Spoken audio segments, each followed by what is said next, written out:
Então vamos lá. Deixa eu ver se eu consigo já entrar aqui no compartilhando aqui.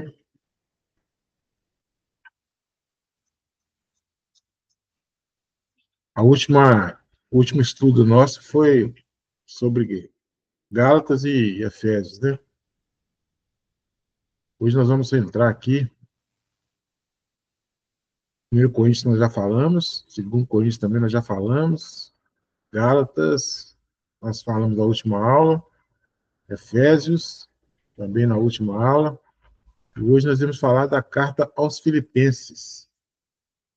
Vamos ver até onde que dá para a gente falar aqui, para a gente comentar. Vocês estão conseguindo ver aí o slide?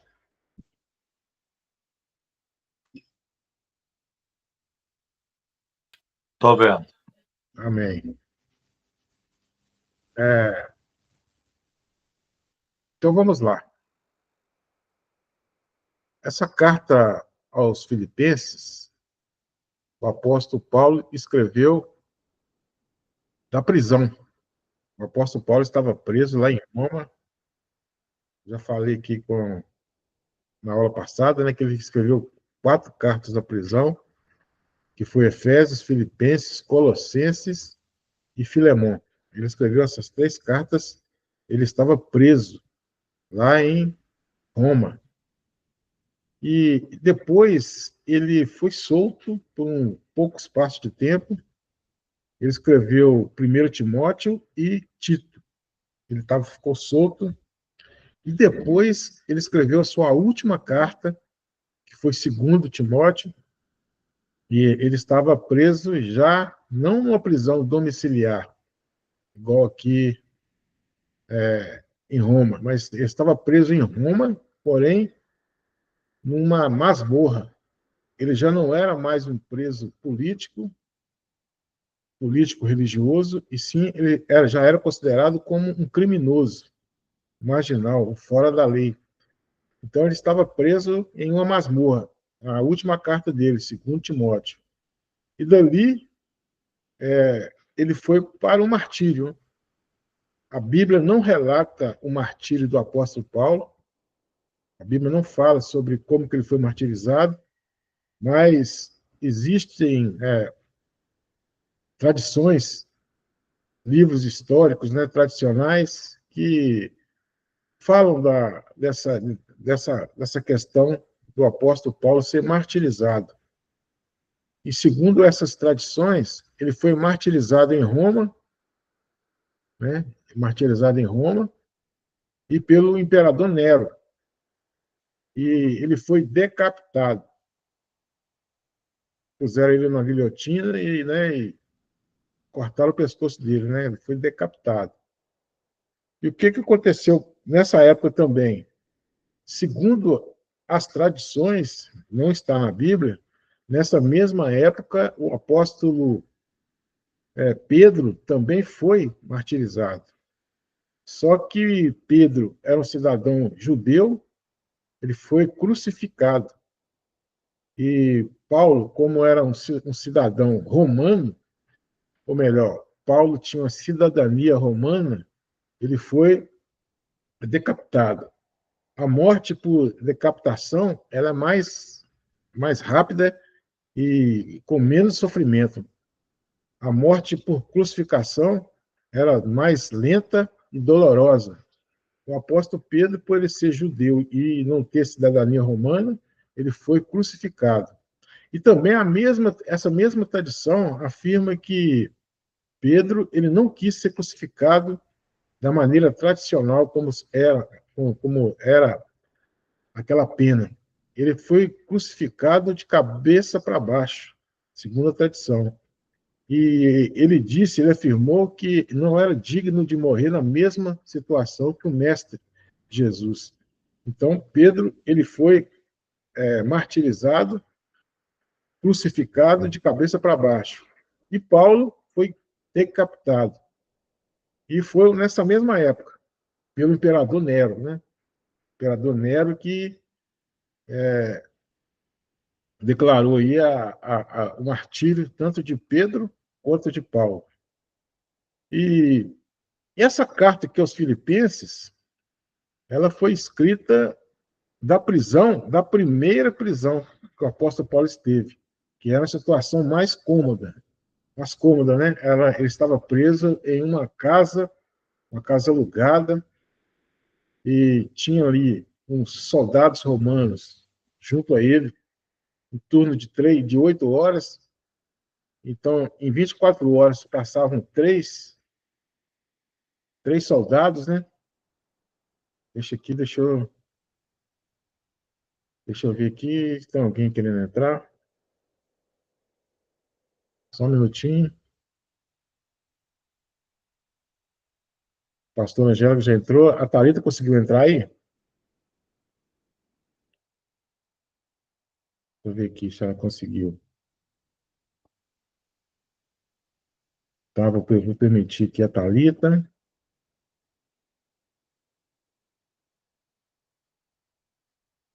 Então, vamos lá. Então, a Thalita e a pastor Angélico já entrou. Então, como eu estava dizendo, né, eu fiz aqui a introdução sobre o apóstolo Paulo, e o apóstolo, ele escreveu essa carta aos Filipenses da prisão. Como já disse anteriormente, uma das 4 cartas que ele escreveu dessa prisão aqui, domiciliar, que ele estava lá em Roma. A última carta que ele escreveu, ele estava numa prisão diferente. Ele estava numa... E foi a última carta que ele escreveu, né? Que é 2 Timóteo. Então, Filipenses, vamos voltar aqui para Filipenses. O nome grego dessa carta é Pros Filipeusios. Filipeusios, né? Que significa para os filipenses. Essa igreja, ela foi fundada pelo próprio apóstolo Paulo, lá em Filipo, né? Lá na região da Macedônia, né? Mais na região da Europa, né? Em Filipos. Lá tinha Filipos, tinha Bereia e Tessalônica, né? Nessa região aqui, essas três cidades. Paulo, ele pregou em Filipos, tanto ele pregou em Tessalônica e também pregou na Bereia. Só que na Bereia eles eram muito mais zelosos do que os em Tessalônica. E o apóstolo pregava e eles confirmavam na palavra de Deus o que o apóstolo dizia. Deixa eu ver aqui se tem alguém querendo entrar.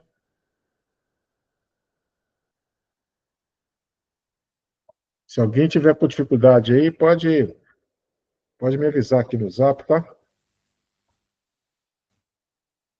Então vamos lá. Essa carta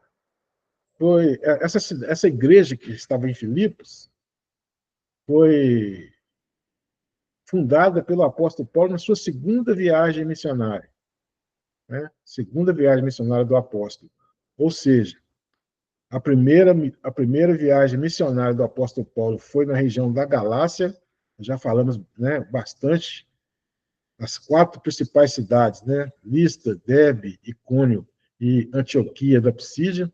O apóstolo Paulo fundou igrejas lá na Galácia. Ele voltou para Jerusalém.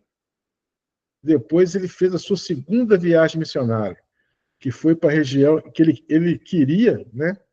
Ele tinha a intenção de ir para a região da Ásia Menor, mas o Espírito Santo o impeliu que ele fosse para a região da Macedônia, que era a região da Europa. E ele foi aqui para Filipos, né, que é a primeira cidade lá nessa região. E lá ele fundou essa igreja. Qual que foi a importância do apóstolo Paulo? Ele não foi primeiramente, ele foi lá para a Galácia, e a intenção dele era de ir para a Ásia Menor, mas o Espírito Santo mandou que ele fosse para a Europa, porque essa região da Europa, ela se expandiria, o cristianismo ia se expandir de uma forma exponencial nessa região da Europa. E através da Europa, muito tempo depois, né, quando nós estivemos estudando a história da igreja, nós vamos comentar sobre isso, muito tempo depois, houve lá a igreja medieval, né, primeiramente, né, a igreja pós-apostólica, né, os pais da igreja, depois teve a igreja medieval, que passou a se chamar igreja romana, católica romana, e depois houve a reforma protestante, houve ali as grandes navegações, o cristianismo se espalhou em todo o mundo conhecido, foi para os Estados Unidos como protestante, e dali para os Estados Unidos, antes,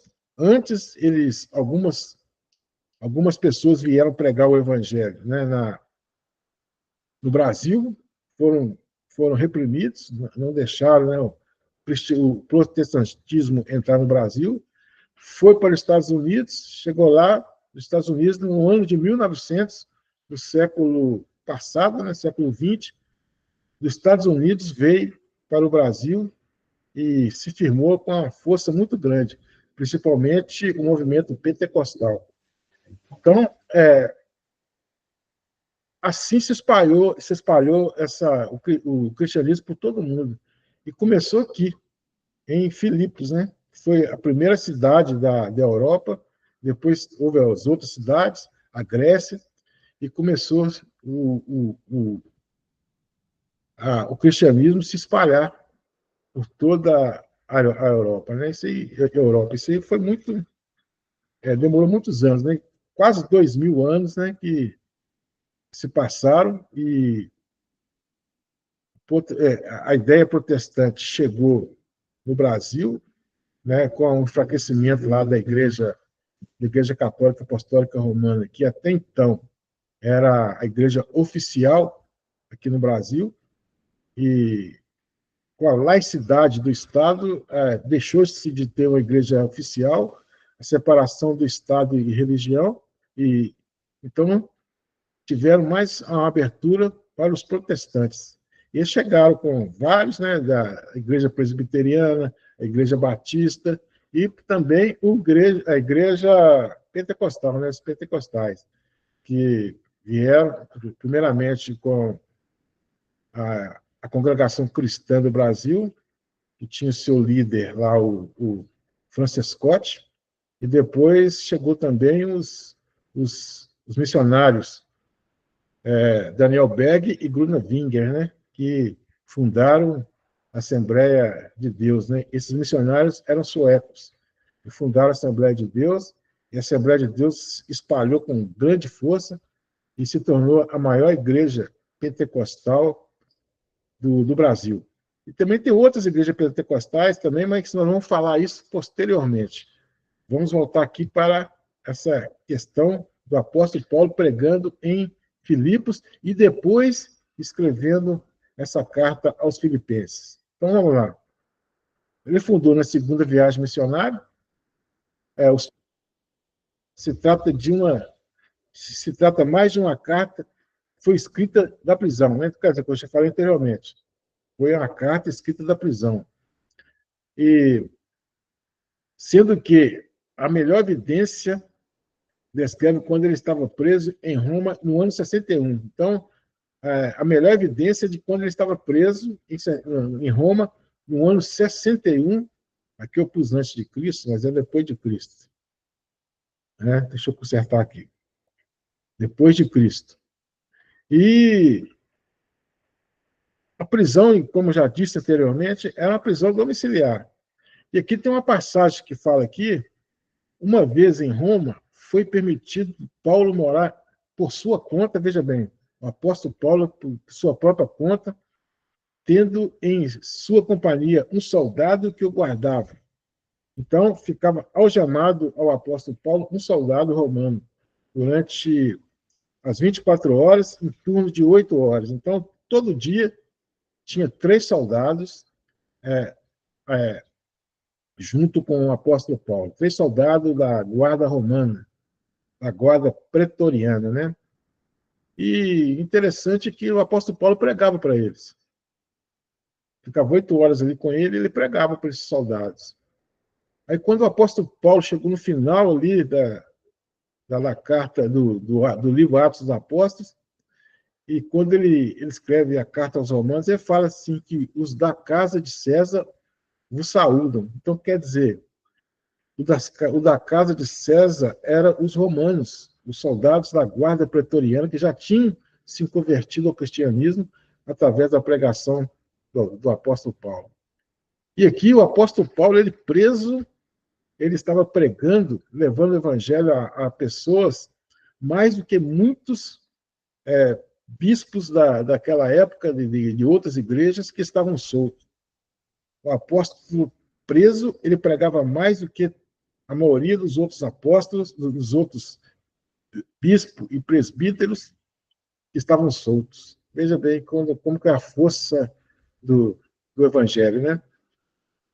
Por isso que eu falo com os irmãos, com as irmãs, que a pregação do evangelho, ela é invencível.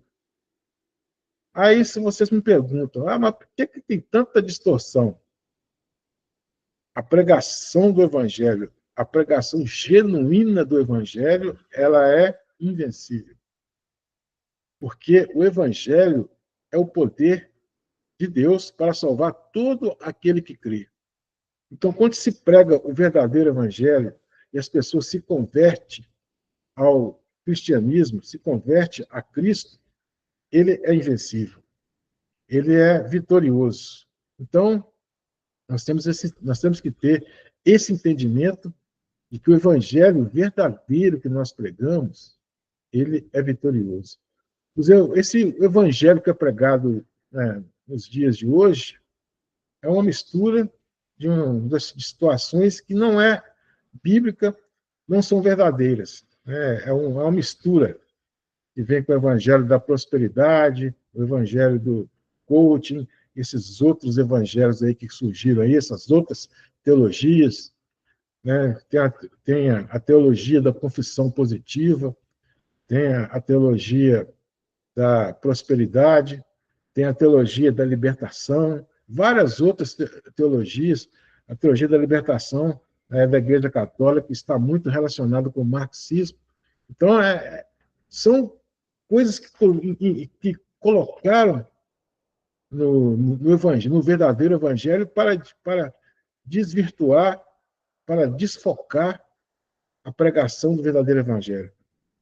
Do verdadeiro evangelho. A pregação do evangelho é a cruz de Cristo. O apóstolo Paulo diz: nada mais quis propor entre vós do que Cristo, e este crucificado. Então, o verdadeiro evangelho é centrado na pessoa de Jesus. Essas outras coisas que entram são para distorcer. E esse evangelho, que é focado em Cristo, e no qual a pregação é cristocêntrica, ele é o evangelho invencível. Ele é o evangelho invencível. Então, pode prender o pregador, mas não podem prender o evangelho. Não podem prender o evangelho. Então, aqui, como eu disse, a carta ao 2 Timóteo foi a última carta que ele estava em outra prisão. Nessa prisão, ela estava numa condição insalubre, né? Uma condição difícil. E era uma masmorra e que todos os seus seguidores, né, o abandonou ali naquele momento. Somente Lucas, o médico, estava do lado dele. Os outros todos abandonaram, todos fugiam. Veja bem, mesmo assim, o apóstolo Paulo, na segunda carta aos Timóteos, ele fala que, mesmo sendo abandonado por todos, a glória que no porvir era grandiosa, era vitoriosa. E ele se considerava um vencedor, um grande vencedor, porque ele pregou o verdadeiro evangelho. Aqui nós podemos fazer uma comparação com o evangelho que é pregado hoje da prosperidade. O apóstolo Paulo, se fosse olhar pelas lentes do evangelho da teologia da prosperidade, o apóstolo Paulo ele seria um derrotado, né? Ele seria um derrotado. Por quê? Ele morreu, ele era rico, né? Antes, ele tinha posses, ele morreu pobre, ele morreu martirizado e uma situação difícil e abandonado. Veja bem, o maior pastor, o maior plantador de igreja, ele morreu nessa situação. Mas ele, mesmo assim, o apóstolo Paulo se considerava mais que vencedor, um grande vencedor, um vitorioso, porque a glória dele não era deste mundo. A glória dele era do mundo do porvir. Então ele se julgava, ele se entendia como vitorioso, mesmo naquelas condições que ele estava. Assim também devemos pensar a nosso próprio respeito. Você não pode medir a sua condição espiritual, a sua vitória espiritual que virá cada vez mais pelos bens que você tem. Isso é uma outra teologia. Não quer dizer que nós não podemos lutar pelos bens aqui na Terra. Nós podemos sim lutar para ter as coisas, que isso não é pecado. Mas nós temos que entender que o melhor está no porvir. O melhor está na glória.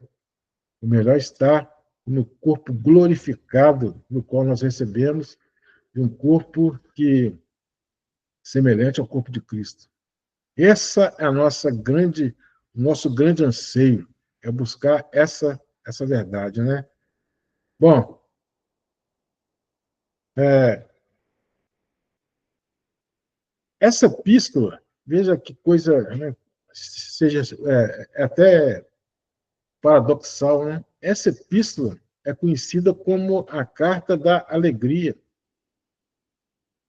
A carta da alegria. O apóstolo Paulo, em vários momentos do seu escrito, ele diz aqui, ó, Filipenses 4:4, alegrai-vos sempre no Senhor. Outra vez digo, alegrai-vos. Deixa eu ver aqui se tem alguém precisando de entrar aqui. Só um minutinho.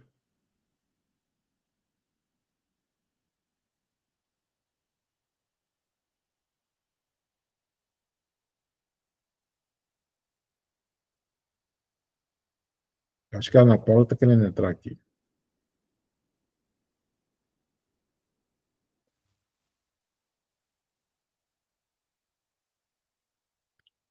Permitir aqui.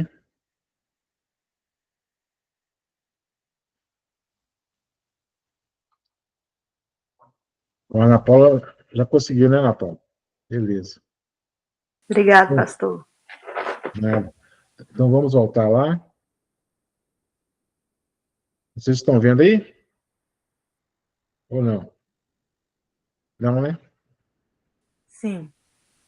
Você está vendo o slide? Sim. Ah, então tá. Então preciso de. Então, essa carta era a carta da alegria.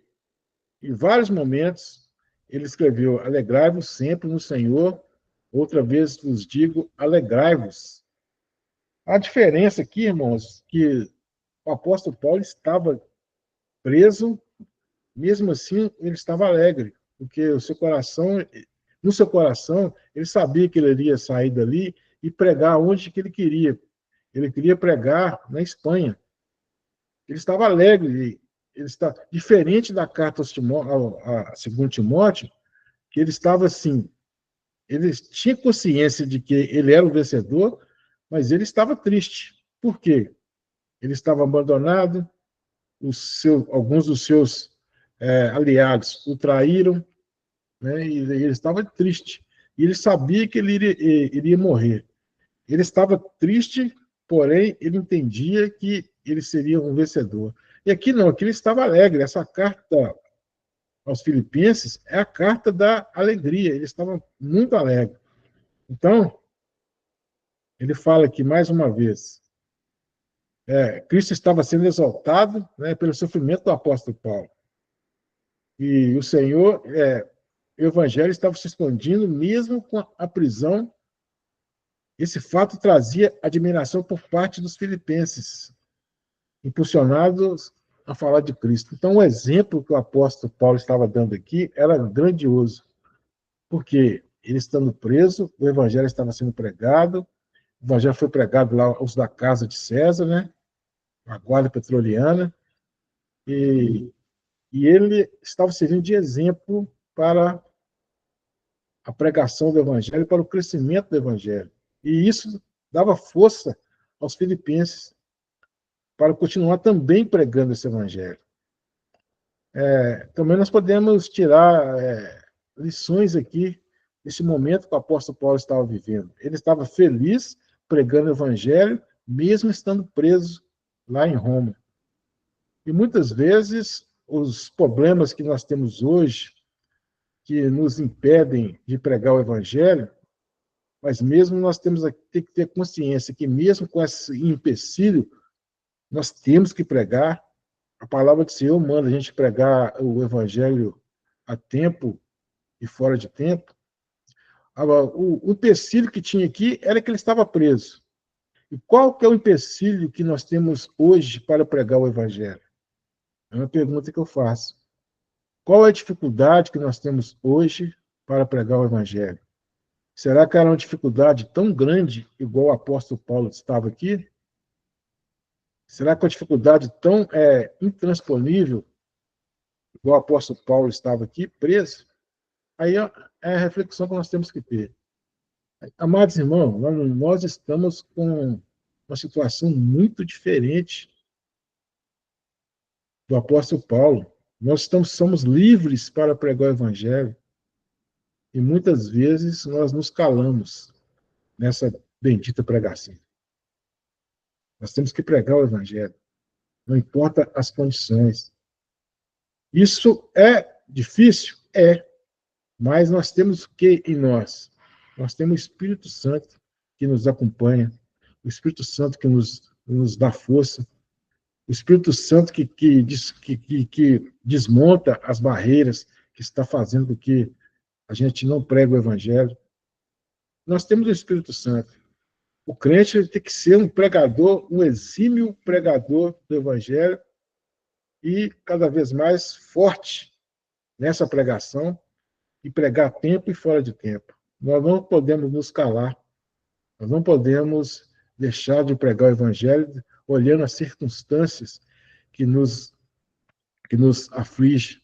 Pregar o evangelho é o mandamento, né, que Jesus nos deu, né? Ide e pregar o evangelho a toda criatura. Não precisa ser um teólogo, não precisa ser um pastor. Você pode pregar o evangelho no dia a dia, nos momentos que você está com a sua família. Você pode pregar o evangelho de várias formas, mas você tem que ter, no mínimo, né, um conhecimento do que você está pregando, da boa nova que você está transmitindo. Então, você tem que ter um conhecimento. Esse conhecimento nós estamos buscando aqui. Então, nós temos que buscar cada vez mais esse conhecimento para pregar essa boa nova, a boa nova de Cristo. Lembre, irmãos, irmãs, o Evangelho é o poder de Deus para salvar todo aquele que crê. Está lá no Coríntios, está lá em Romanos capítulo 1. Né? Você tem que ter isso em mente, que é o poder de Deus para salvar todo aquele que crê. Primeiro do judeu e depois do grego. Primeiro do gentil e depois... Primeiro do judeu e depois do gentil. É o poder de Deus para salvar todo aquele que crê. Então, prega o evangelho, a tempo e fora de tempo. Vamos entrar aqui, então, nos assuntos importantes da carta. Essa carta aos Filipenses, ela tem 4 capítulos. E os assuntos aqui descritos nessa carta, que é importante a gente ressaltar, é que a prisão, mesmo sendo um fator adverso, contribuía para o progresso do Evangelho. Então, a prisão do apóstolo Paulo não foi motivo para que o Evangelho se crescesse. Ou melhor, cresceu mais do que todos os outros. No capítulo 2, nós temos aqui, falando sobre um assunto importante também, fala sobre a humilhação e exaltação de Cristo, né, que mostra como que Cristo ele se humilhou para tornar homem igual a nós. Ele se revestiu de uma capa de humanidade para se tornar semelhante aos homens. E lá no capítulo 2 diz assim: mesmo sendo Deus, mesmo na forma de Deus, né? No grego é morphotheos, mesmo na forma de Deus, ele não teve como usurpação ser igual a Deus, se tornando servo, se tornando semelhante a homens, sendo obediente até a morte e morte de cruz. Então, quer dizer, ele foi do mais alto, sublime ser que ele era, até morrer como a morte mais vexatória, a morte mais humilhante que tinha naquele mundo conhecido. Ele morreu na morte de cruz. Então ele se fez servo, se fez semelhante a nós e foi obediente até a morte e morte de cruz. Veja que coisa interessante. E logo após, aqui, na continuação do capítulo 2 de Filipenses, diz que o Pai o exaltou. Muitas pessoas pegam essa passagem lá de Efésios 2 e falam, né? Que hoje eu fui humilhado e amanhã eu serei exaltado. Não é bem isso, não.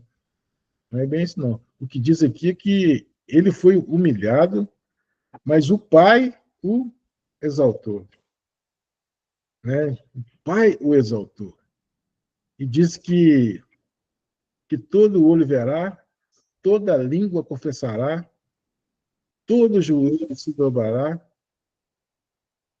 confessando que ele é o Senhor.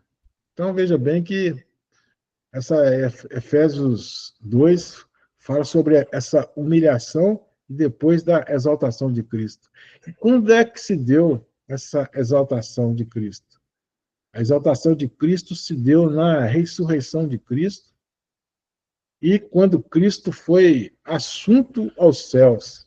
Ele subiu aos céus e ele sentou à direita do Pai e ele foi entronizado, né, no trono, sentou à direita do Pai, e ele pegou o livro que estava na mão do Pai, Apocalipse 5 fala sobre isso, ele pegou o livro que estava na mão do Pai, e ele é o único que era digno de abrir aquele livro.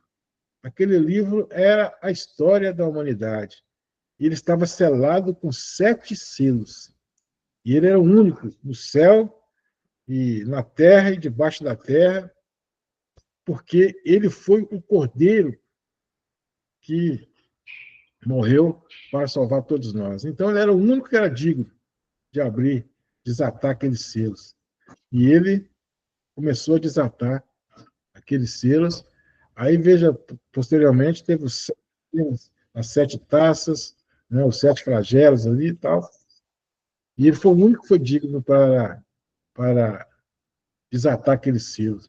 E um dia ele irá voltar para consumar toda a sua obra. E nesse dia que vai acontecer que ele virá nas nuvens, aí sim, ele virá nas nuvens, vencerá todos os seus inimigos, colocará todos os seus inimigos sob o estrado dos seus pés, e daí por diante ele purificará, ele transformará todo esse mundo conhecido, o reino irá implantar o reino de Deus da maneira plena, e ele irá devolver o reino que o Pai lhe concedeu quando ele foi entronizado lá no trono, que o Pai lhe concedeu, ele vai devolver esse reino pleno, esse reino purificado ao Pai. E o Pai, que sujeitou ao Filho o trono, sujeitou ao Filho o reino, esse Pai que não estava sujeito ao Filho, e sim ele sujeitou ao Filho o trono, o Filho devolverá o trono ao Pai, e o Pai será tudo em todos. Aí sim, nós estaremos na glória eterna, no novo céu, na nova terra, na nova Jerusalém, onde que habita a justiça. Glória a Deus por isso. E ainda fala no capítulo 3, fala da exortação à alegria. O apóstolo Paulo, ele exortava a igreja de Filipos a permanecer alegre, porque ele estava fazendo a obra do Senhor, ele estava exortando que a igreja também fizesse a obra do Senhor e com alegria. E eu exorto também a igreja do Senhor nos dias atuais, vocês que estão ouvindo, a fazer essa obra do Senhor, que é a mesma obra que os filipenses estavam fazendo naquela época, da pregação do Evangelho, com alegria, com alegria, com esperança, que dias melhores virão, não olhando para as dificuldades que estão no nosso lado, ao nosso lado, como já disse algumas vezes aqui, e manter-se alegre. Amados irmãos, o crente, ele tem que ser alegre. A paz que excede todo entendimento está sobre nós. Justificados, pois, mediante a fé, nós temos paz com Deus. Romanos capítulo 5, versículo 1, em Cristo Jesus. Então, nós não temos que ser aquele crente triste, aquele crente derrotado. E nós podemos passar por algum momento de tristeza em nossas vidas. Porém, nós temos que saber que o melhor está por vir, que é a garantia da vida eterna, a garantia da ressurreição. O nosso penhor é o Espírito Santo. E o nosso penhor é que o penhor que ele nos dá é a ressurreição. E um dia nós estaremos ressurretos, assim como Cristo também está ressurreto.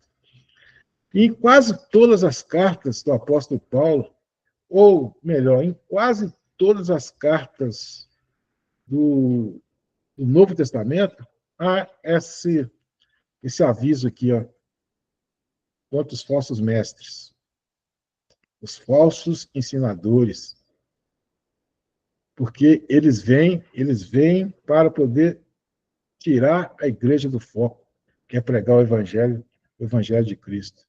Esses falsos mestres são perigosíssimos. O próprio Jesus disse lá no seu sermão profético que viria esses falsos mestres e viriam pregar. E a gente, se for olhar na história, muitos falsos mestres já apareceram.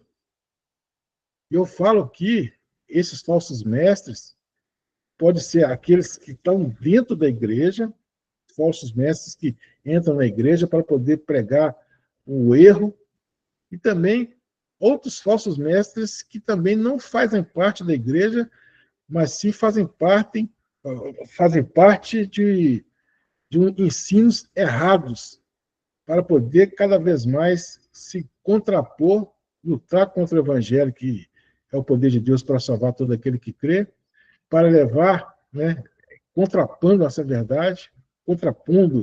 verdade, leva muitas pessoas para o inferno, né, para o desprezo eterno.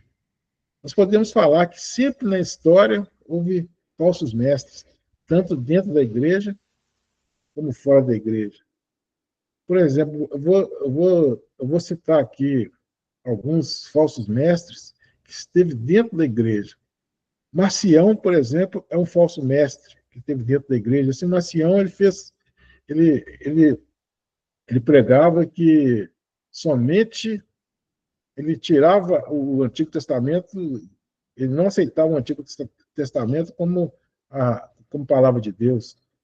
Ário era um presbítero dentro da igreja. Ele pregava contra a divindade de Cristo, né? Ele pregava contra a divindade de Cristo, dizendo que Cristo foi uma criação. Cristo foi uma criação do Pai. Deus Pai criou o Filho. E hoje, aí, os testemunhos de Jeová, que são arianos por excelência. Eles dizem que Jesus não é Deus. Tem também, mais recente, né? Esse aí já está fora da igreja, no século, melhor, recente não, lá no século VII depois de Cristo, teve o Mohammed, né, o Maomé, que escreveu lá que escreveu não, né, o anjo, o suposto anjo Gabriel, veja bem o contato com o anjo, né, suposto anjo Gabriel, ele veio e recitou o Alcorão para eles, e hoje nós temos, recitou o Alcorão para o Mohammed, né, e hoje nós temos aí o islamismo que cresce quase igual ao cristianismo. Teve Allan Kardec aqui no século XIX, que veio também com a doutrina espírita, né? No qual ele disse que recebeu dos espíritos, uma mesa girante, ele recebeu dos espíritos ali, os espíritos que fez com que ele escrevesse o Pentateuco Espírita, são 5 livros espíritas, veja bem que coisa mais fora de contexto, né? Irmão, a Bíblia, ela é inerrante, e essas pessoas se apegam em coisas, em fábulas. O próprio apóstolo Pedro ele disse que viriam fábulas, que os homens iriam se voltar para as fábulas de ensinamentos errôneos, doutrina de demônios. Então, essas pessoas, né? Aí tem muitos outros, né? Que eu não vou citar aqui por causa do tempo, muitas outras pessoas, outros homens que pregaram, né, tentaram ressignificar o evangelho, distorcendo esse evangelho que o apóstolo Paulo pregava aqui, que nós pregamos, distorcendo esse evangelho. Muitos outros. Ellen Goldwhite, lá do, do, do, do Adventismo, do Sétimo Dia, Joseph Smith Jr., né, lá dos Mormons, né, Russell, tal de Russell, lá do Testemunho de Jeová também, né, é, Thales, Thales Russell, né, do Testemunho de Jeová. Então, muitas pessoas que vieram ali e Mokichi Okada. Então, há muitas pessoas que vieram como falso profeta. E isso o apóstolo Paulo aqui, ó, avisava os falsos profetas. Esses falsos profetas que o apóstolo Paulo exortava aqui, eles veriam pregar dentro da igreja. E muitos outros falsos profetas vieram também pregar fora da igreja e eles estão levando com suas doutrinas muitas pessoas para a perdição eterna. E essas pessoas também, dentro do seio da igreja, veja bem que Paulo está falando aqui, assim, dentro do seio da igreja de Filipos, eram inimigos da cruz, porque eles diziam que o apóstolo Paulo não tinha um apostolado firmado, né? Não era um verdadeiro apóstolo.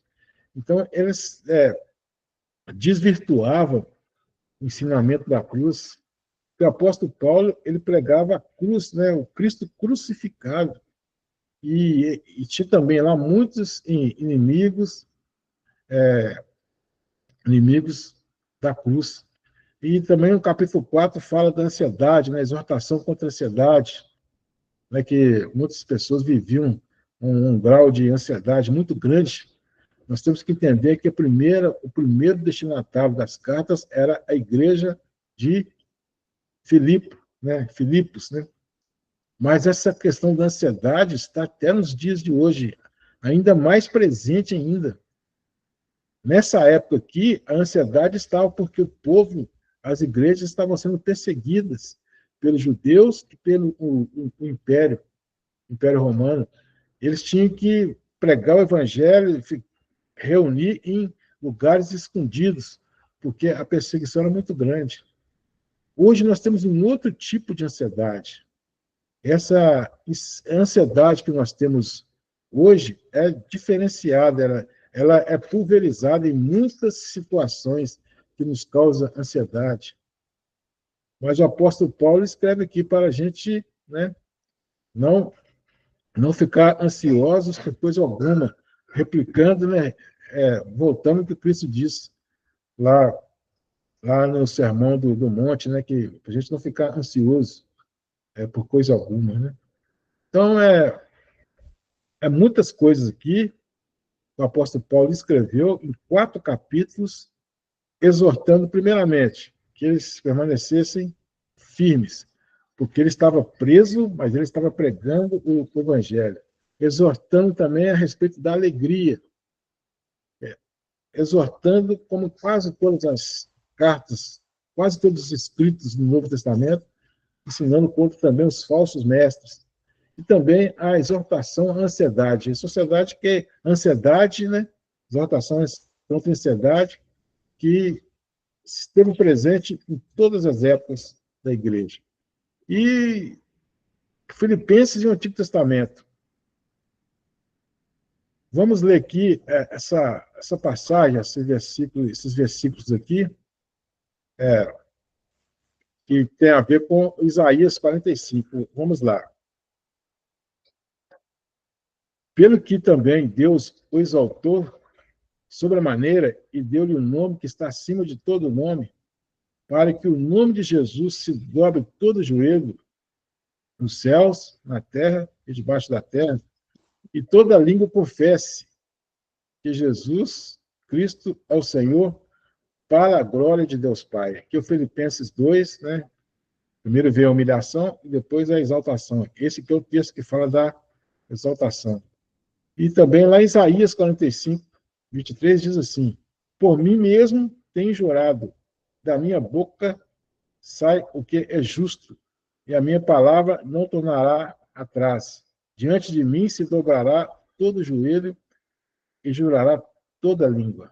Veja bem que Isaías, que é o profeta messiânico, né, por excelência, já estava aqui interligando o Antigo e o Novo Testamento. O Novo Testamento ele complementa o Velho Testamento, o Novo Testamento complementa o Velho Testamento, ou o Antigo Testamento. Então veja bem que a palavra de Deus ela é assim, a Bíblia Sagrada ela é assim, ela se completa, ela se renova, ela se mostra, primeiramente, como verdade, né?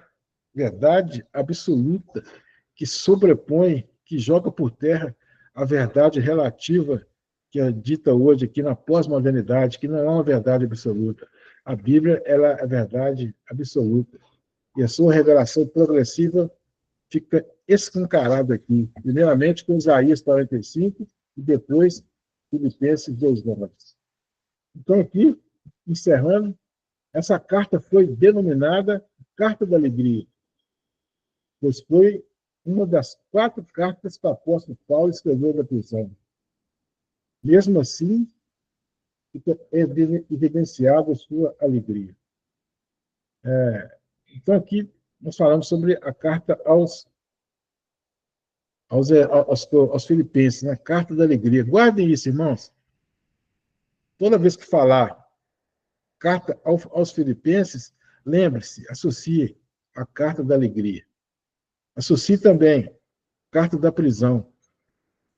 Nós temos que aprender a associar os nossos estudos ao tema central de cada uma delas. Né? Por exemplo, o tema central das cartas aos Romanos é a justificação pela fé, carta doutrinária. O tema central de 1 Coríntios é a, a carta que o apóstolo Paulo mais amava, né?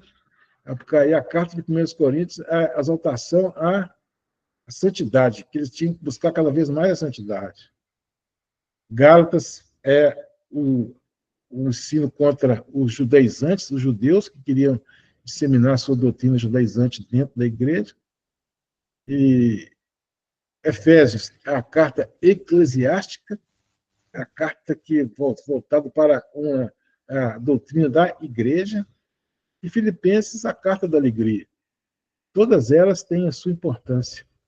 O apóstolo Paulo, através dessas cartas, ensinava a igreja que ele fundou, as igrejas que ele fundou, e também ensina para nós hoje, como destinatários secundários desse ensinamento maravilhoso da Bíblia Sagrada. Né? Vamos falar agora, deixa eu ver aqui quantas horas. Vamos falar agora da carta aos Colossenses. essa carta, é, o apóstolo Paulo, ele nunca esteve em Colossos, né? Primeira coisa que nós temos que entender é isso, ele nunca foi lá. Na sua terceira viagem missionária, ele ficou em Éfeso.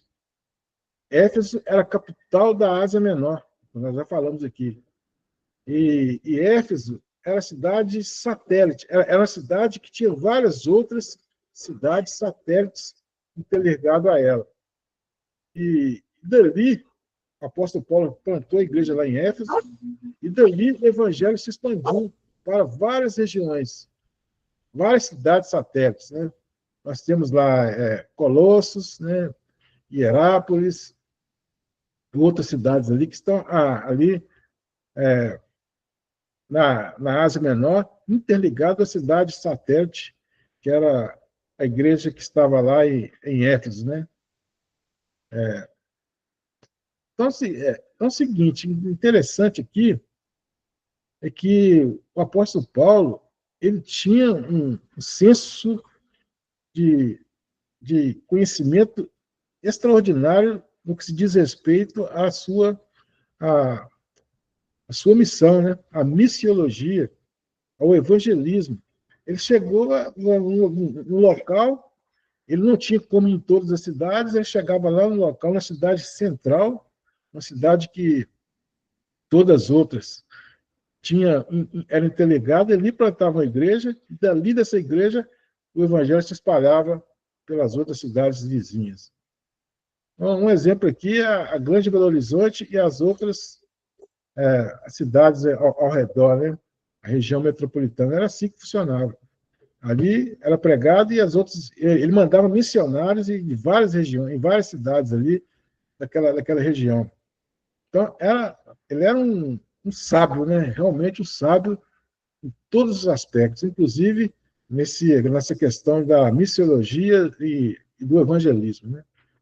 Então, é o, o ajudante, o colaborador do apóstolo que fundou a igreja, provavelmente foi Epáfras, né? Que fundou essa igreja que estava lá em Colossos. Veja que tem uma situação interessante, que o Senhor Jesus ele escreveu uma carta à igreja de Laodiceia. Né? Ou melhor, o Senhor Jesus não, né? O Senhor Jesus, ele, através de Pedro, ele enviou uma carta a Laodiceia. E essa cidade de Colossos ficava perto da cidade de Laodiceia. Ficava pertinho ali, interligada ali. E quando Jesus, ele não escreveu a carta aos Colossenses, mas ele escreveu uma carta a Laodiceia. E Laodiceia ficava entre duas cidades, Colossos e Hierápolis. E tinha águas, e Laodiceia tinha águas termais, né? É, Colossos tinha água de Laodiceia e a água de Colossos, elas se juntavam e vinham para a cidade de Laodiceia. E era misturada ali, água quente e água fria. É por isso que Jesus fala, né, que não seja quentes, né, não seja nem quente nem frio, e, ou seja quente ou seja frio, para nunca que seja morno, porque ele ia vomitar da sua boca. É justamente por isso, porque tinha uma cidade de Colossos e tinha uma cidade de Laodiceia, que tinha águas quentes e águas frias. Essas águas se juntavam e ia para Laodiceia, né? E era Colossos e Herápolis. E as águas juntavam e vinham até Laodiceia, e ela chegava morna lá, uma água que não tinha condição de beber.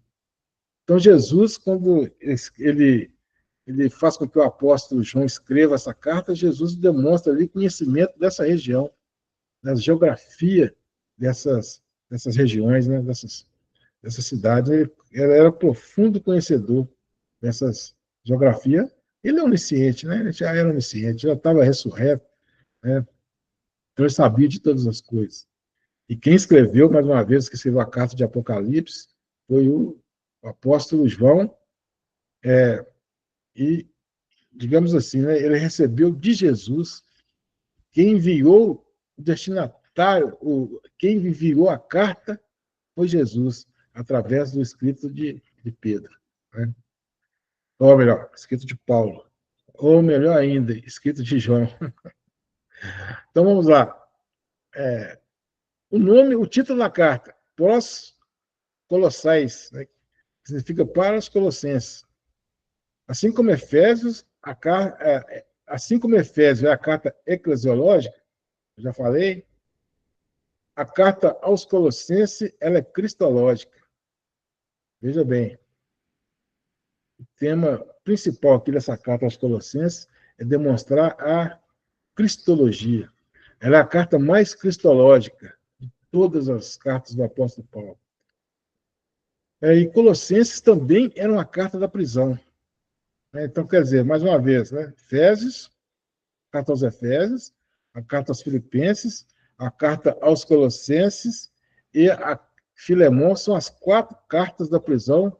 O apóstolo Paulo estava lá em Roma. E provavelmente a carta aos Colossenses foi escrita no ano 60 depois de Cristo. Então, essa é o histórico aqui dessa carta, né? Ele estava preso ali. O apóstolo Paulo ficou preso 2 anos lá, em Roma, do ano 60 ao 62. Ele ficou preso lá. E a autoria do apóstolo Paulo, né? Não há dúvida disso. E o conteúdo da carta, a excelência da pessoa de Cristo. Veja que carta cristocêntrica, né? Cristológica. Cristo, a excelência da pessoa de Cristo. Mais uma vez, advertência sobre os falsos ensinos, os falsos profetas, né? Advertência. O cerimonialismo é sombra das coisas futuras, né? Aqui diz que nós temos que Jesus, tudo que estava lá no Antigo Testamento era sombra das coisas futuras. E tudo que estava lá no Antigo Testamento, dessa questão da cerimonial, apontava para Cristo. E Cristo veio, e nós não precisamos mais da sombra. Nós já temos o Cristo real. Nós não precisamos mais daquelas sombras que tinham ali, o sacrifício de cordeiro, a guarda da dieta judaica, a circuncisão. A circuncisão que nós temos hoje é a circuncisão do coração. Nós não precisamos mais disso, daqueles rituais judaicos, a guarda do sábado. Jesus é o Senhor do sábado. Então, tudo se cumpriu em Cristo. O cerimonialismo, sombra das coisas futuras. E essas coisas futuras é Cristo. Ele veio. Não precisamos mais do cerimonialismo. O que nós precisamos é da lei de Deus. Aí sim, nós precisamos da lei de Deus não para nos salvar, porque a lei ela não pode nos salvar. O que pode nos salvar é Cristo. Então nós precisamos, uma vez salvo pela graça, cumprir a lei. Porque nós cumprindo a lei, salvos pela graça, é a evidência da nossa verdadeira salvação, nós vamos cumprir a lei e as obras. Não que as obras nos salvam, mas que nos salva é a graça. E o Senhor Jesus Cristo, ele é o que nós precisamos, né? Cristo é o que nós precisamos para que nós possamos ser salvos pela graça que crê em Jesus.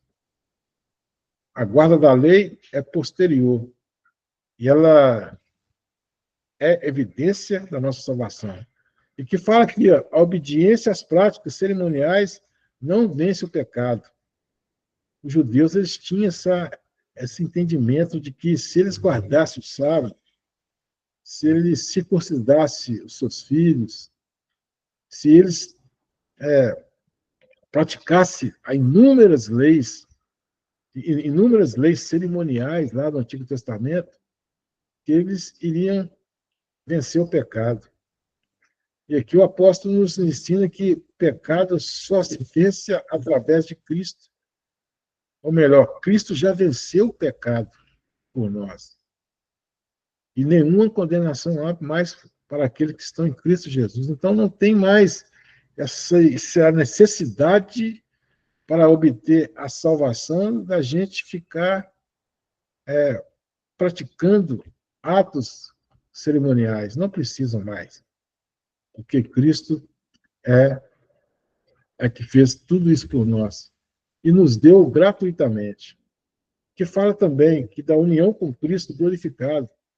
Essa aqui, amados irmãos, é um aspecto muito importante dessa união com Cristo, com Cristo glorificado. Ou seja, é um dos pontos, é um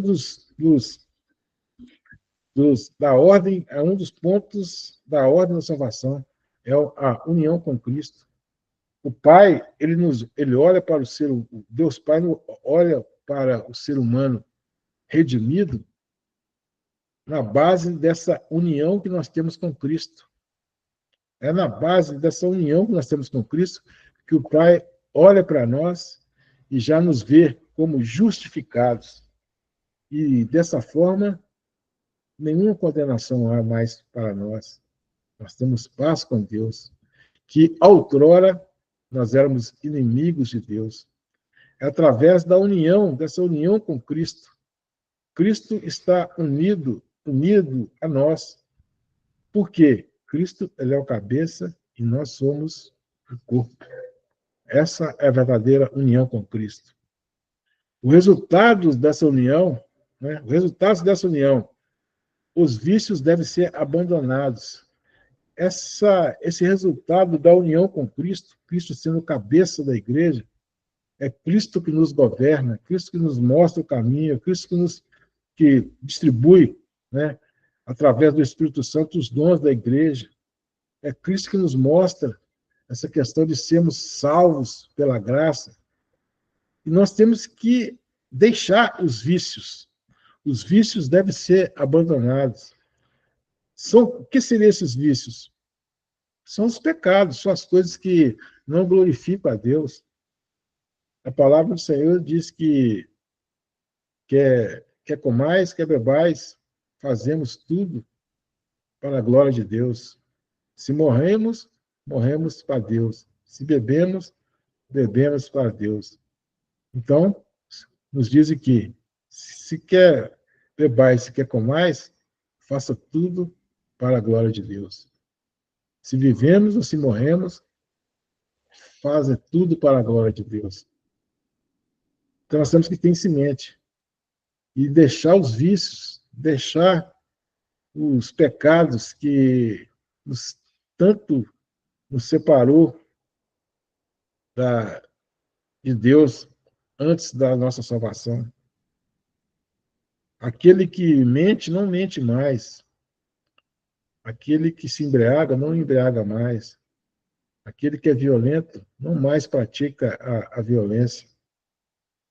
Porque a palavra do Senhor nos diz, aquele que está em Cristo, nova criatura é. As coisas velhas já se passaram. Eis que tudo se fez novo. Então, nós temos que entender isso.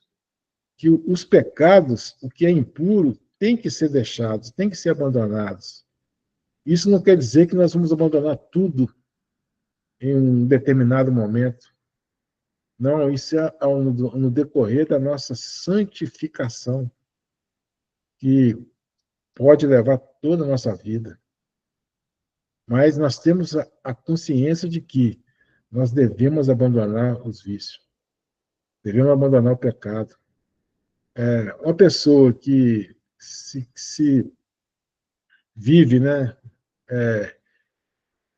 Uma pessoa que comete o pecado e esse cometimento não traz nenhum tipo de sofrimento, de arrependimento, essa pessoa tem que se avaliar se ela realmente tem que refletir se ela realmente teve um coração regenerado.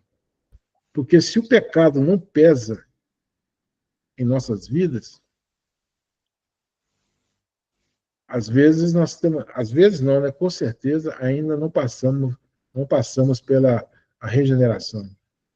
Os vícios têm que ser abandonados. Tem uma analogia que é feita a respeito disso. Eu não me lembro agora qual que era a pessoa que fazia essa analogia, não me lembro agora, não me recordo. A analogia era o seguinte: quando você pega, por exemplo, um balde cheio de água, né? Um balde normal de 20 litros, cheio de água, e fica segurando esse balde durante um tempo, né? Aquele balde vai pesar para você, não vai? Esse é a pessoa que não se converteu. O pecado, ou melhor, ao contrário. Se você está dentro da piscina, vamos começar de novo. Você está dentro da piscina. Você pega um balde cheio d'água, né? Vamos lá, pega um balde cheio d'água e fica segurando aquele balde, a água até no seu pescoço aqui, você fica segurando aquele balde. Você não vai sentir o peso daquela água. Esse é o não convertido. Agora, o convertido, ele sai da água. Analogia. Convertido, sai da água. E pega ali aquele balde, ele vai pesar para você. Porque quando você não é convertido, você está imerso naquela condição, é uma analogia, né? Nós temos que analogias são pontos semelhantes em coisas diferentes. Nem toda analogia pode ser levar ao pé da letra. Mas nesse caso aqui, a analogia aqui é que quando você está com um balde dentro d'água, ele não pesa para você. Isso é o pecado, quando você está no mundo. Ele não pesa. Ele não vai pesar para você. Você não vai sentir desconforto. Agora, quando você sai daquela água e carregando aquele balde, ele vai pesar muito para você. Isso é o convertido. A pessoa que realmente passou pelo novo nascimento, né? É o convertido. Essa é a diferença, a analogia. Talvez ficou meio confuso aqui, mas eu entendo que deu para entender essa questão dessa analogia. O pecado pesa na vida do crente. O pecado pesa. É só você pensar como que você era antes. Você pecava e muitas vezes a pessoa pecava e até se vangloriava do seu pecado. Às vezes o homem que teve várias mulheres, ele falava assim, eu era o... Né, que tinha muitas mulheres, né, ele até se vangloriava disso. Agora o homem crente, ele necessariamente ele não pode pensar dessa forma. Ele tem que sentir vergonha daquele passado dele e caminhar para frente nessa questão de abandonar os seus vícios, abandonar aquilo que não provém de Deus. Outro assunto também que fala nessa carta é as virtudes devem ser cultivadas. É o ensinamento também dessa carta aqui, os Colossenses, que a virtude deve ser cultivada. Você deve abandonar os seus vícios e, em contrapartida, você deve cultivar as virtudes. Cristo era Cristo foi o mais virtuoso dentre os homens que já pisou nessa terra. E nós temos que ser o quê? Imitadores de Cristo. Então, essas virtudes que se acham, né, plena na pessoa de Cristo, ela tem que ser cultivada por nós também. Nós temos que buscar cultivar as boas virtudes, né? Vamos lembrar lá dos frutos do Espírito. Nós temos que cultivar, né, cada vez mais, fomentar os frutos do Espírito que está em nós. Nós temos que buscar fazer as coisas corretas, não ficar nos vendendo, nos dando a coisas que não glorificam a Deus. Mais uma vez eu falo, faça tudo para a glória de Deus. Se não for glorificar a Deus, não faça. Faça tudo pela glória de Deus. Seja um imitador de Cristo. Cultive as virtudes de Cristo. E também fala aqui no Colossenses, fala dos deveres da família, né? Uma passagem correlata a de Efésios 5, né, que fala também sobre os deveres da família. Efésios 5 fala que para nós conseguirmos ser um melhor marido ou a melhor esposa, nós temos que estar cheio do Espírito Santo. E aqui também fala dessa vivência entre a família, entre o casal, a família. Lá em Efésios 5, fala sobre o casal, marido e mulher, depois fala sobre os filhos e ainda com os seus servos e patrões. Aqui fala dessa convivência da esposa com o marido. E aqui fala que essa carta aqui provavelmente foi levada com Tíquico e Onésimo, né, que foi os portadores dessa carta aqui, que foi lá para a cidade de Colossos. Lembrando que esse Onésimo aqui é aquele escravo fugido lá da casa, de Filemon, né? E ele teve com Paulo lá na prisão, e Paulo o pregou para ele, e ele se converteu a Cristo, e Paulo escreve a carta de Filemon, pedindo para que Filemon recebesse novamente Onésimo em igualdade de condições, porque o evangelho, né, o cristianismo, ele não faz acepção de pessoas, tanto rico, pobre, grego, gentil, caiu o muro de separação, há somente um povo, e esse povo é formado de pessoas de todas as classes, de todas as etnias, e tudo dentro desse corpo de Cristo, dentro da igreja do nosso Senhor e Salvador Jesus Cristo. Essa carta também, ela tem 4 capítulos. E aqui nós vamos ler aqui uma passagem que fala, deixa eu ver aqui quantas horas, sim, que fala da relação de Colossenses com o Antigo Testamento. Né? Vamos ler aqui Colossenses 3,10. E vos revestis de novo homem, que se faz para o pleno conhecimento, segundo a imagem daquele que o criou, no qual não pode haver grego nem judeu. Veja bem, né? Grego nem judeu. A diferença não há acepção de pessoa. Nem circuncisão, nem incircuncisão. Nem bárbaro, nem cita. Escravo, livre. Porém, Cristo é tudo em todos.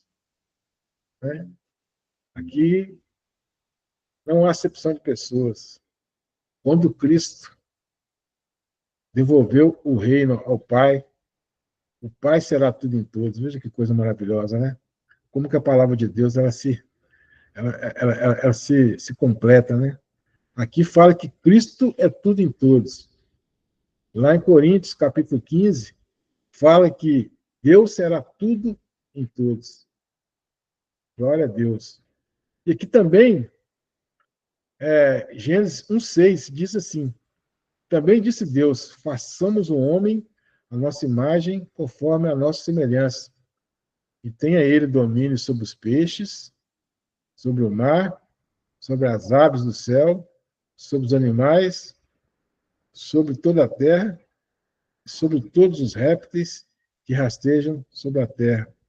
Então, Deus, quando faz o homem, ele sujeita esse mundo natural ao homem.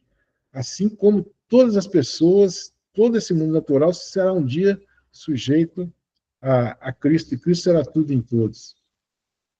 Nós temos aqui em Gênesis, capítulo 1, nós temos 3 mandados do Senhor Jesus, melhor, do Senhor Deus, né?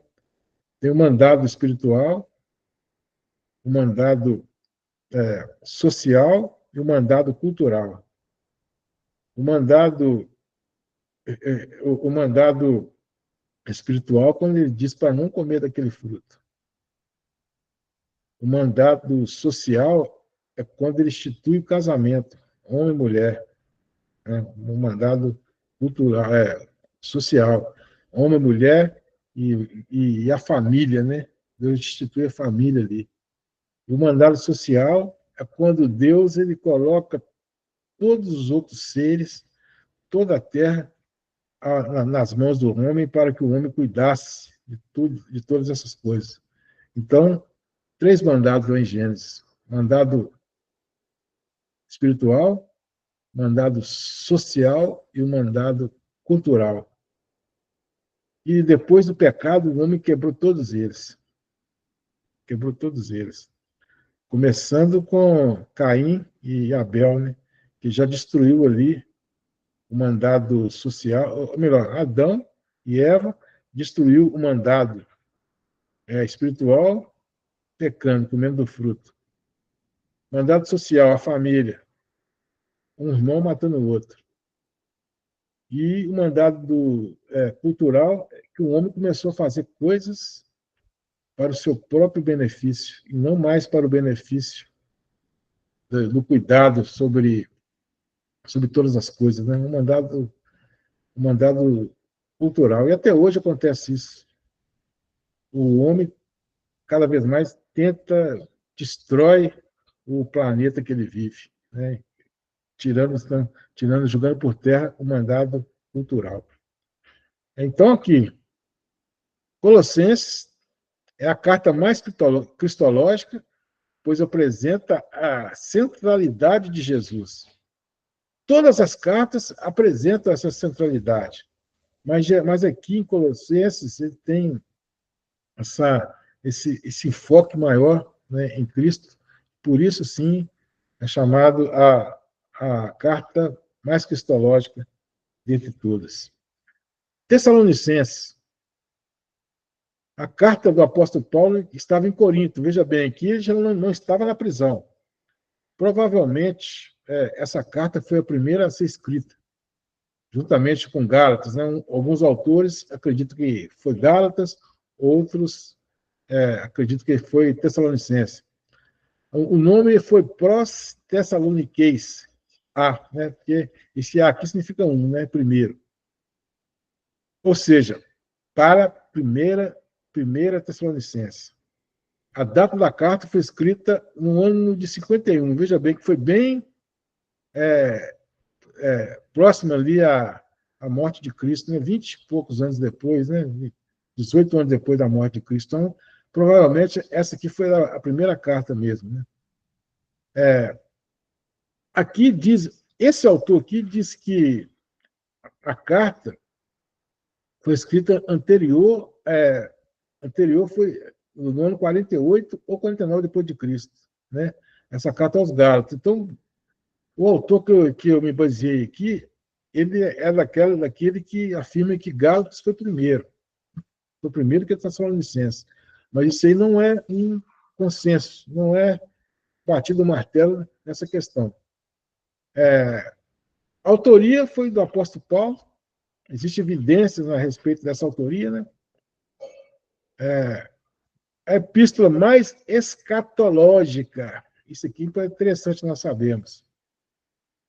O que é escatologia? A escatologia é o estudo das últimas coisas. Escatom, né? Últimas coisas, logia, estudo. É o estudo das últimas coisas. Então, ela é a carta mais escatológica do apóstolo Paulo. O apóstolo Paulo fala de muitas situações aqui que virá no fim dos tempos, né? Escatologicamente falando. Então, diz aqui, onde o apóstolo Paulo descreve o dia do Senhor, pois os irmãos tinham dúvidas a respeito da ressurreição dos mortos, né? Aqui é o seguinte, o que estava acontecendo aqui? As pessoas lá de Tessalônica estavam morrendo, eles pensavam, até o próprio apóstolo Paulo pensava que Jesus iria voltar naquele tempo deles. Pensava, até Pedro, ele, na sua carta, ele corrige essa situação da iminência, dessa iminência que eles entendiam, né? Na iminência no sentido de que eles entendiam que ia voltar com eles vivos ainda. Nós também temos que entender isso, que Jesus vai voltar na nossa época, na nossa era. Mas o Pedro corrige isso, dizendo que 1000 anos para Deus é como um dia, e e 1000 dias como um ano, né? Então, ele corrige isso, né, essa questão. E aqui o apóstolo Paulo diz aqui, ó, eu vou ler a citação aqui, que é muito interessante a gente entender. Não queremos, porém, irmãos, que sejais ignorantes com respeito aos que dormem. Os que dormem que já morreu, né? Para não vos entristeceres como os demais, que não têm esperança. Pois se cremos que Jesus morreu e ressuscitou, assim também Deus, mediante Jesus, trará em sua companhia os que dormem. Ora, ainda vos declaramos que, por palavra do Senhor, isto, nós, os vivos, aqui tem uma parte interessante, né? O apóstolo Paulo fala nós, os vivos, porque ele achava que o Senhor Jesus iria voltar na época dele.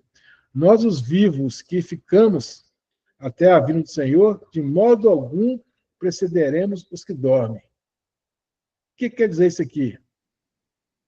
O apóstolo Paulo fala para eles aqui, ó, gente, são tristes porque alguns dos seus parentes morreram e que Jesus ainda não voltou. Nós, vivos, que ficamos até a vinda do Senhor, de modo algum precederemos os que dormem. Então, nós não teremos vantagem nenhuma daqueles que já morreram. O apóstolo Paulo ensina isso aqui, primeiramente, para, é, para acalmar o coração deles, né?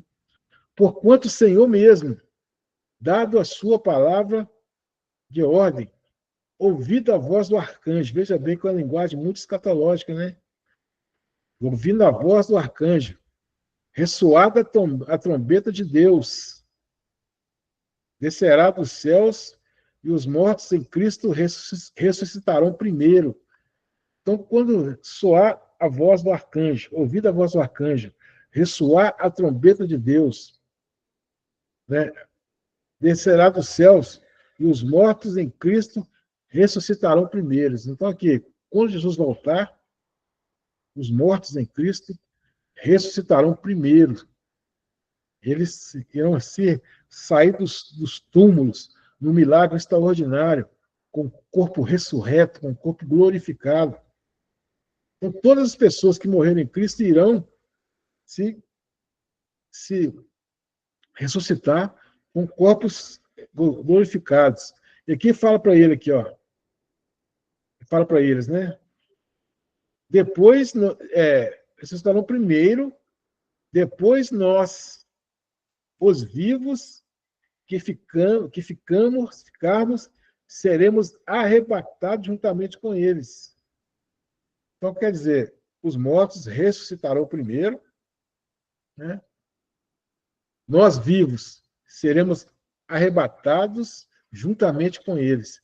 Então, as pessoas que morreram naquela época, sem que Cristo voltasse, elas não teriam prejuízo algum, segundo o apóstolo Paulo aqui, porque eles iriam ressuscitar, e depois que ressuscitou, a igreja também os vivos, né, seriam arrebatados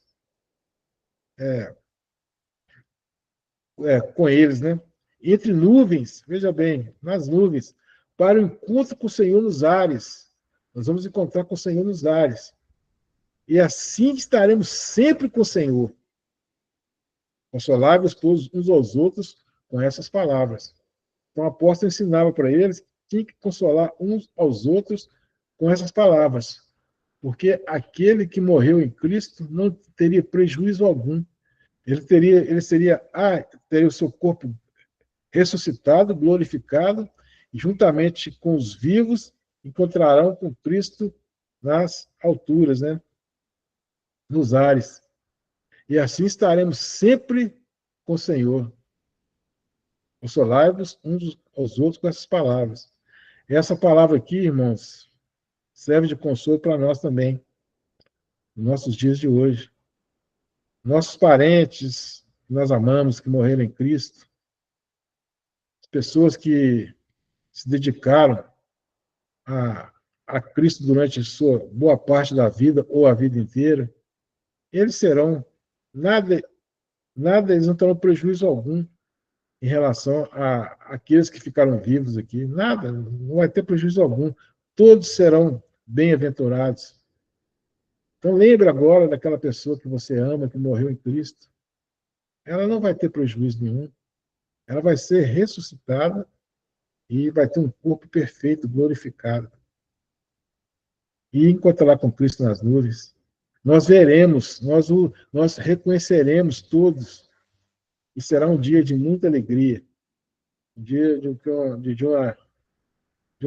uma bonança muito grande, porque aqui nós vemos aqui é meio que uma tempestade nesse mundo aqui, nesse mundo contaminado.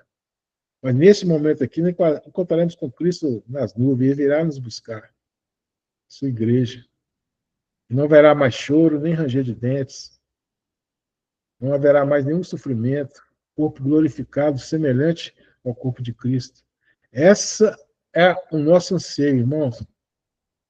Esse é o que nós precisamos entender. Nós temos que buscar e ansiar por este momento aqui. Tanto nós já estando, nosso corpo material já estando na terra, no pó da terra, ou então nós seremos transformados, encontraremos com Cristo. Mas tudo vai ser bom, vai ser maravilhoso. Tudo vai ser bom. Então, os assuntos aqui dessa carta, né? Ela possui 5 capítulos, né? Ação de graça, o apóstolo Paulo começava assim as suas cartas com ação de graça. Proceder do apóstolo Paulo e seus cooperadores da evangelização, né? De Tessalônica. A fidelidade nas tribulações, isso também é uma coisa constante nas cartas, né? Porque a igreja estava sofrendo. O apóstolo Paulo ele exortava as igrejas a ser fiel, a ter fidelidade, principalmente nas tribulações, nas dificuldades. Muitas vezes as pessoas têm fidelidade, né, apenas na abundância, né?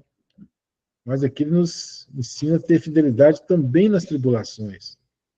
Veja aqui que ele estava uma família morando numa determinada casa, eles teriam que sair correndo com criança pequena, porque o império vinha perseguindo eles. O sofrimento, aquela coisa toda, mesmo assim, se manter fiel nas tribulações. Hoje nós temos uma questão dos crentes, né, está não, a primeira dificuldade, os crentes, né, não são todos, não vamos generalizar, mas a primeira dificuldade, o que os crentes fazem? Desvio da igreja. Eu não aguento tanta luta, não. Não aguento tanta dificuldade. Quando eu estava no mundo, eu não tinha tanta dificuldade assim. Mas é assim mesmo. É assim mesmo. A tribulação ela é pesada mesmo para aqueles que estão em Cristo Jesus, mas o Espírito Santo nos dá força para vencer. Né? Eu sempre teve assim, uma situação que eu já observei, é porque quando a pessoa não é verdadeiramente salva e vai para a igreja, ela fica ali na igreja, ali, por exemplo, se a coisa está boa demais, ela sai porque esquece o que Jesus fez por ela e sai da igreja. Se a coisa está difícil demais, não está difícil demais, eu vou sair da igreja. Então, a pessoa que não é convertida, ela não consegue ficar. Ela não consegue ficar no seio da igreja. Ela pode até ir para um momento para a igreja diante de uma dificuldade, alguma coisa assim, para buscar um alívio. Mas se ela não for verdadeiramente convertida, ela não fica. Ela vai arrumar 1001 desculpas para poder sair do convívio, porque ela não foi regenerada ainda. Não teve um encontro com Cristo. Não reconheceu o Senhor Jesus como Senhor e Salvador de suas vidas. O apóstolo Paulo também faz uma oração pelos os Tessalonicenses. Capítulo 4, né, foi esse texto aqui que nós lemos aqui, a situação dos mortos em Cristo e a vinda do Senhor.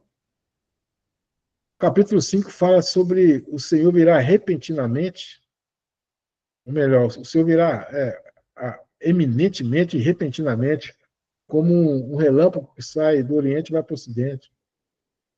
Assim será a volta do Senhor Jesus. no momento que muitos não esperam. Né? Muitos estarão assim, casando e dando esse casamento, fazendo as coisas no modo cotidiano, não tendo essa esperança, essa eminência, esse desejo no coração que Jesus irá voltar, né? Esquecendo de todas as coisas que envolvem a volta de Jesus. Nós temos que estar o tempo todo vigilantes, pensando que nesse dia, o apóstolo Paulo já pensava nesse dia, que viria nos dias dele. Nós também temos que pensar assim, ele vai voltar conosco aqui. Se não for, a geração seguinte irá pensar da mesma forma. Então, a vinda do Senhor será repentina, será eminente. Ele virá e buscará a sua igreja. E, por final, aqui, capítulo 5, ele fala da exortação à vigilância. Sabendo que o Senhor Jesus virá repentinamente, e essa vinda dele é eminente, nós temos que estar vigilantes ao tempo todo. Assim como o povo lá de Tessalônica, a igreja que estava em Tessalônica, estava vigilante. Nós também temos que ficar vigilantes. Não deixar que as coisas do dia a dia tire essa nossa vigilância. Pensar igual eles estavam pensando, né? Alguns estavam pensando que fulano morreu e Jesus não voltou, não vai voltar mais, não. Não é assim.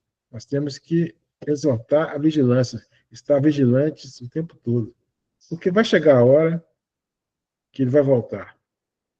Isso é tão certo como esse ar que nós respiramos. Ele vai voltar.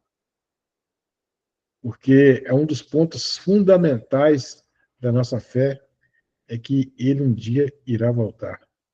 Assim como ele subiu nas nuvens, ele irá voltar da mesma forma. Como lá em Atos dos Apóstolos, o varão fala com aqueles homens, né? Ele vai voltar. Isso é certo. E a primeira Tessalonicense e o Antigo Testamento. Isso aqui, primeira Tessalonicense. Não queremos, porém, irmãos, que sejais ignorantes com respeito dos que dormem, né? Dos morreram. Por não entristecerdes com os demais, e não tem esperança. Aqui é uma parte daquele versículo lá que nós lemos antes. E aqui é Levítico 19, 28, diz assim: pelos mortos não ferireis a vossa carne, nem fareis marca nenhuma sobre vós. Eu sou o Senhor. Né? Então, a relação aqui com o Antigo Testamento. Né? E os mortos em Cristo estão na situação privilegiada em relação aos que estiverem vivos quando Jesus voltar. Privilegiado, porque eles ressuscitarão primeiro. E a carta aos Tessalonicenses foi escrita mais escatológica do apóstolo, narrando a vinda do Senhor Jesus Cristo e o arrebatamento da igreja. Então, se alguém perguntar para vocês, você é crente, né? Aonde que está escrito na Bíblia que a igreja será arrebatada? Aí você vai vir aqui, ó, capítulo 4 de Tessalonicenses, 1 Tessalonicenses. Claramente. Essa é uma maneira que nós também temos que evangelizar, porque quando a gente está evangelizando, as pessoas testam a nossa sabedoria, ficam perguntando coisas da Bíblia, e se você não souber, você fica em situação difícil, né? Situação complicada. Porque você está pregando, muitas vezes, o que você não sabe. Então, nós temos que nos preparar cada vez mais, igual nós estamos fazendo aqui, para poder ser verdadeiros pregadores desse bendito evangelho. Então, vou aqui encerrar aqui essa aula de hoje. E a próxima aula a gente vai falar de 2 Tessalonicenses e em diante, né? Alguma pergunta sobre o que nós falamos aqui hoje? Mais uma vez eu falo para vocês, para aprender, fixar o conteúdo, tem que fazer para o aspecto da repetição. Você tem que ler, você tem que escutar, reler, escutar novamente, né? E assim você vai aprender o conteúdo. Eu tenho duas aulas lançadas lá no YouTube, são as 2 últimas aulas, né? É claro que vocês, alguns já assistiram aqui, né? Mas tem pessoas que não assistiram. Sabe quantas visualizações que tem lá, nessas 2 aulas?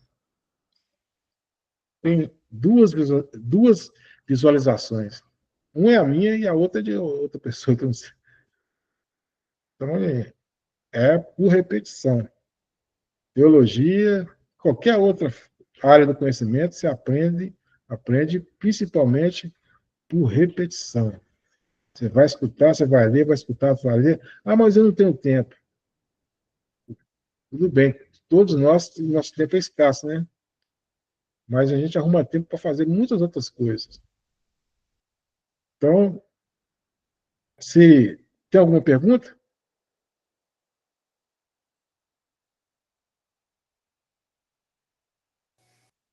O pastor, é, assim, pode até ser boba a pergunta, mas é Não, porque não tem pergunta boba, não.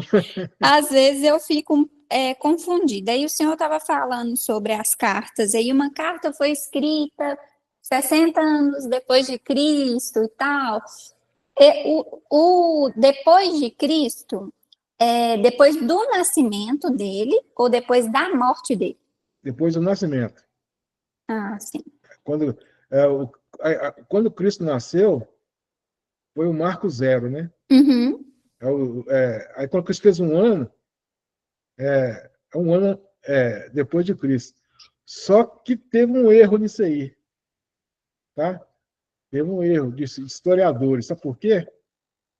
Porque quando Cristo nasceu e quando começou a contar do ano 1 em diante, Cristo nasceu no ano, provavelmente, entre o ano 6 e o ano 4 antes de Cristo. Deu para entender? É isso aí. Confuso, né, pastor? Um erro dos historiadores aí que começou a contagem depois que Cristo já tinha nascido. Então, quando Cristo inteirou, vamos assim, digamos, 4 anos, aí eles começaram a contar. É um erro de calendário, né? O calendário gregoriano, né? Um erro de calendário. Então, nós estamos nós estamos em 2024. Se fosse contar realmente no primeiro dia, no dia que Cristo nasceu, nós estaremos provavelmente no ano 2028. Houve um erro aqui nessa contagem. Mas, tirando isso aí, né, como agora é difícil, é impossível corrigir isso, ficou fixado que essa contagem é normal. Né? Essa contagem começou com o nascimento dele. Mas, historicamente, ele nasceu antes do ano zero. Ele nasceu no ano -4 depois de Cristo, antes de Cristo. É confuso, né? Confuso. Um erro de historiadores, né? Mas Sim. como que você vai corrigir um erro desse agora? Não consegue, não. E também nem é viável mais, né? Se tentar corrigir 4 anos menos, 4 anos. Mas é que no calendário gregoriano, que é o calendário que nós temos hoje aí, é, é o nascimento de Cristo se deu no marco zero e, com o passar dos anos, foi ano 1, ano 2, ano 3, ano 4. É o depois de Cristo. E antes, e antes de Cristo, ano -1, -2, -3, e assim por diante. Tanto que a contagem lá no Antigo Testamento, por exemplo, quando o povo da Babilônia foi levado cativo, quando o povo de Israel foi levado cativo lá para a Babilônia, foi no ano menos 586. Então, faltava 586 anos para o nascimento de Cristo. Então, é menos 586. Né? Esse é o nascimento. Essa é a contagem. Né? No Antigo Testamento, a contagem menos. Né?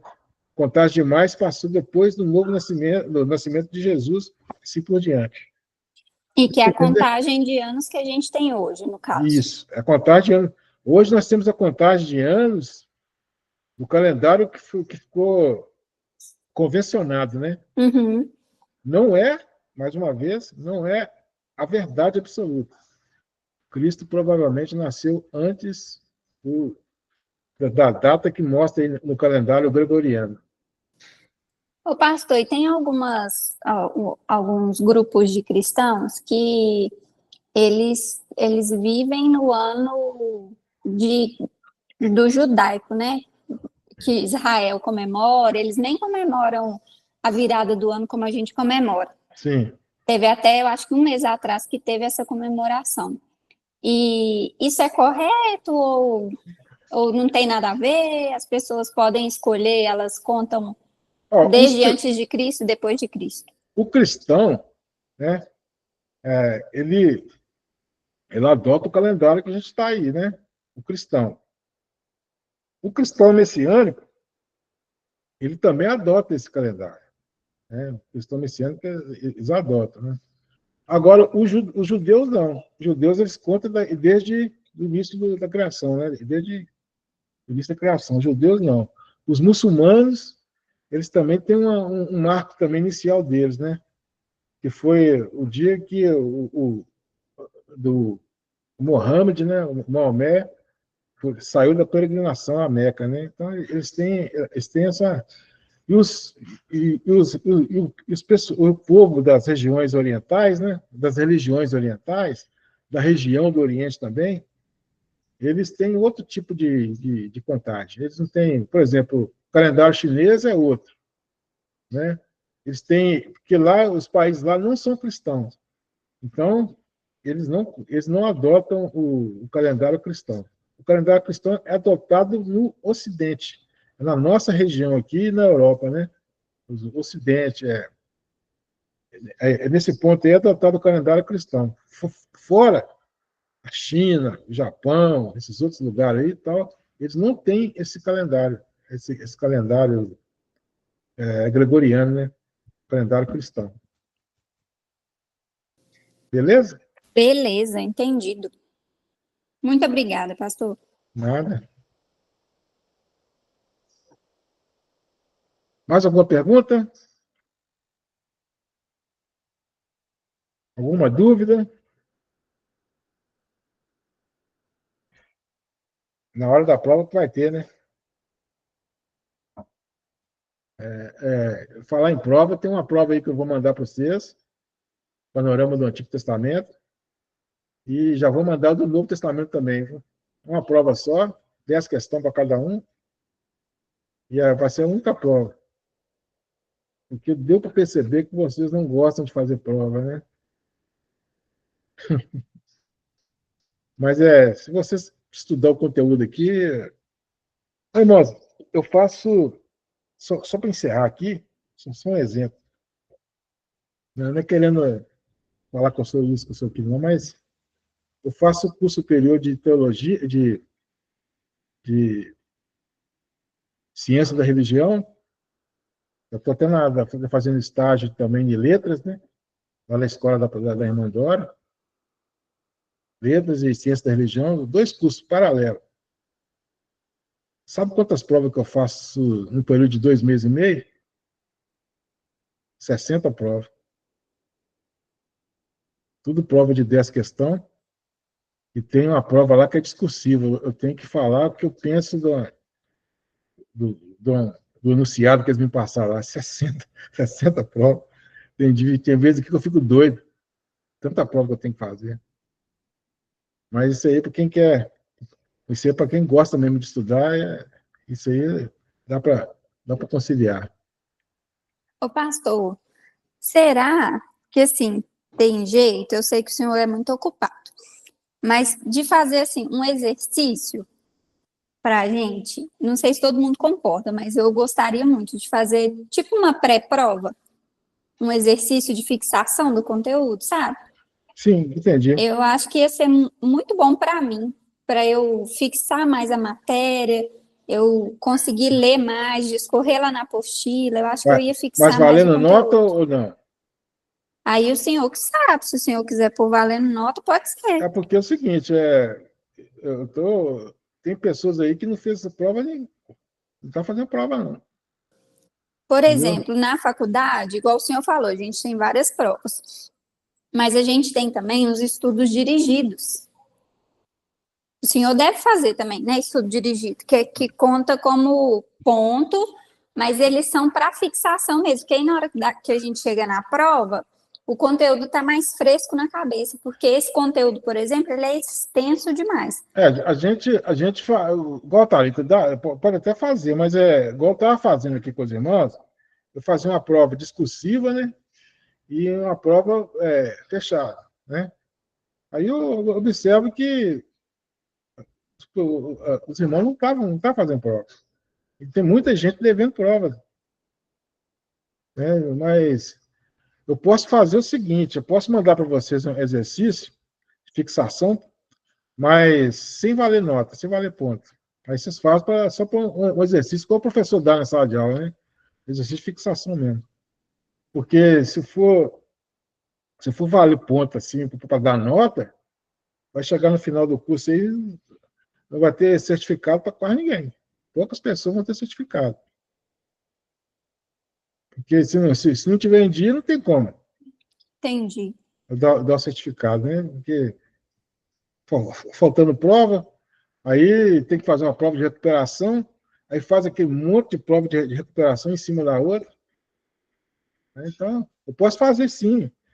Fica convencionado, então. Uma prova por mês, por disciplina, e um exercício de fixação. Posso mandar até mais de um. Mais de um, só para fixar esse conteúdo aí. Beleza? Beleza, obrigada. Nada. Mais alguma questão aí? Alguma coisa?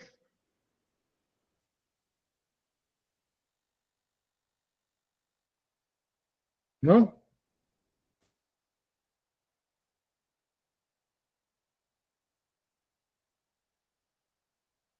Então vamos orar, encerrando nossa aula. Que Deus possa abençoar grandemente, né, a vida de todos e de todas, porque nós sabemos que o estudo da teologia não é um estudo fácil, porque é o estudo sobre Deus, né? É o estudo de Deus sobre Deus. Tel significa Deus, logia, estudo. E quando se fala do aprendizado sobre Deus, é diferente de qualquer outro tipo de aprendizado. É diferente de qualquer outro tipo de aprendizado. Porque aí entra aí uma questão espiritual muito grande. E isso trava muita coisa, trava muita gente. Então vamos orar, agradecer ao nosso Deus. Por isso que eu peço aos irmãos para estar sempre orando, né, intercedendo pelo nosso curso, intercedendo, e que Deus possa cada vez mais fortalecer cada um de nós nessa empreitada, né, que não é fácil, não. Eu reconheço que é muito difícil, porque nós estamos mexendo com um império. Quando você aprende sobre o império da luz, você automaticamente desperta o império das trevas, né? Senhor Deus, nosso Pai, nós te agradecemos, Senhor Deus, por esse momento que nós passamos juntos. Te agradecemos, Pai amado, pelos irmãos, pelas irmãs que estão aqui participando. Deus Todo-Poderoso, que o Senhor dê cada vez mais força para nós estarmos continuando nessa empreitada. Pai amado, sabendo que está chegando o fim, Pai amado, desse nosso primeiro período, falta poucas disciplinas para nós encerrar esse período básico. Ó, Pai amado, que até aqui as pessoas que estão perseverando são mais que vencedores, Pai. E dê cada vez mais força para continuar. Pai amado, Pai querido, que o Senhor venha abençoar os nossos líderes, pastor João, o pastor Nelson. Pai amado, que o Senhor esteja cada vez mais também direcionando eles para conduzir a sua igreja, porque é a responsabilidade deles, Pai amado, estar à frente desse ministério, conduzindo o seu povo. E eu te agradeço, Pai amado, por participar também, Pai amado, dessa igreja, Igreja Batista da Família. Assim eu oro e te agradeço. Em nome do Senhor Jesus. Amém. Glória a Deus. Amém. Boa noite. Amém. Amém. Vamos. Com o amor do nosso Deus, a graça do nosso Senhor e Salvador Jesus Cristo e a doce consolação do Espírito Santo esteja com todos, não só hoje, aqui na Igreja Batista da Família, no Seminário Teológico, mas também por toda a Igreja do Senhor espalhada pela face da terra. E que haja paz e salvação à nação de Israel. E toda aquela que tem fé. Pode dizer amém? Amém. Amém. Opa, Amém. amanhã eu estou aí, hein? Amém. Amém. Ah, que bom. Amém, amém. Glória a Deus. Obrigada, pastor. Boa noite. Boa noite. Boa noite, a Boa paz. noite, pastor. Boa noite. Boa noite a todos.